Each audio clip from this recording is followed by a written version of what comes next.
Ayan, nakadaan tayo ng supermarket o pumunta tayo ng supermarket, bumili tayo ng squid dahil mura o sale. Nabili tayo ng 5 dirham, 5 dirham po ito. Ayan.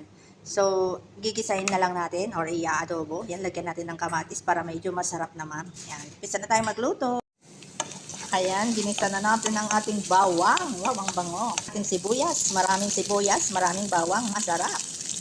Diba? Rekado pa lang ay masarap na. Nangangamoy na yung bawang.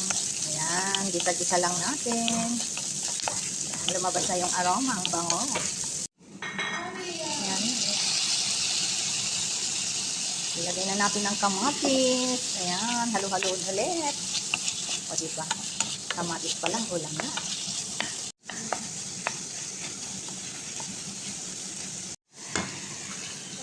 Lagay na tayo ng mga seasoning.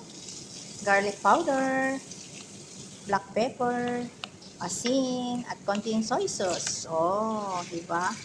Solved na ang ating ulam. Ito na.